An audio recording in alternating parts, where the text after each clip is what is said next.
Jërëjëf, jërëjëf. Je vous remercie, Monsieur le Président de l'Assemblée nationale, Monsieur le ministre, chers collègues, Mesdames et Messieurs, honorables députés. Mon premier mot va être un mot de remerciement à l'endroit de la Commission des lois, dont j'ai entendu tout à l'heure le rapport. Monsieur le Président, je vous remercie pour l'atmosphère de travail dans laquelle vous nous avez installés. Nous avons pu échanger avec les membres de la Commission sur la teneur du projet de révision de la Constitution. Et nous voudrions vous féliciter pour la qualité du rapport qui a été lu tout à l'heure.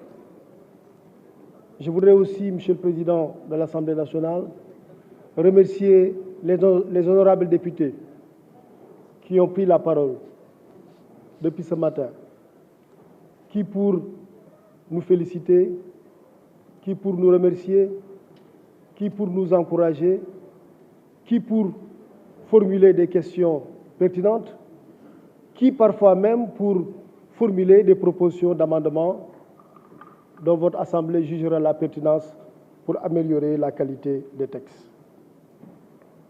Cela dit, tout à l'heure, nous avons parlé d'un honorable député, distingué député, parce que président de groupe parlementaire de l'opposition, l'honorable Birame Souleye Diop.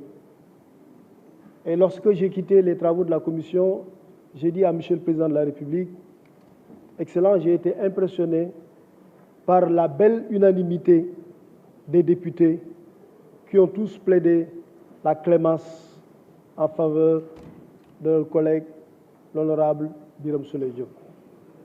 Et je dois dire l'autre jour que quand j'ai entendu les députés parler d'une seule voix pour faire le plaidoyer en faveur de leur collègue, j'étais fier de l'Assemblée nationale du Sénégal. Et j'étais fier de cet esprit qui prévaut au niveau de l'Assemblée nationale. J'en ai rendu compte à Monsieur le Président de la République. Et comme je vous l'avais dit, les propos étaient très graves. Très graves parce qu'il s'agissait tout de même d'accusations graves à l'encontre d'un chef d'État, d'un président de la République, d'un État étranger. Ce qui était susceptible de dégrader les relations diplomatiques entre le Sénégal et ce pays.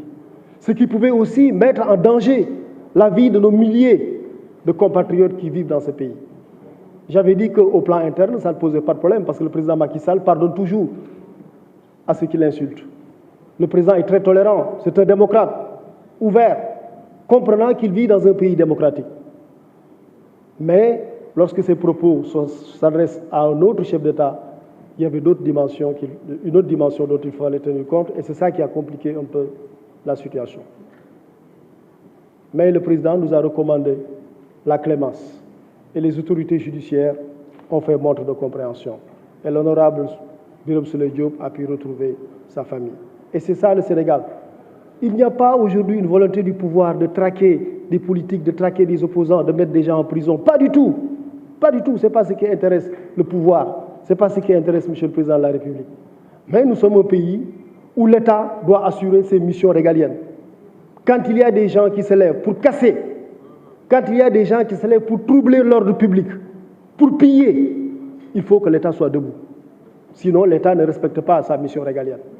Quand il y a un ou des Sénégalais qui veulent organiser des manifestations, faire des caravanes, qui sèment la mort, il faut que l'État soit debout. Il faut que l'État tienne. Il faut que l'État protège les populations, les biens, les services. C'est juste ça qui se passe.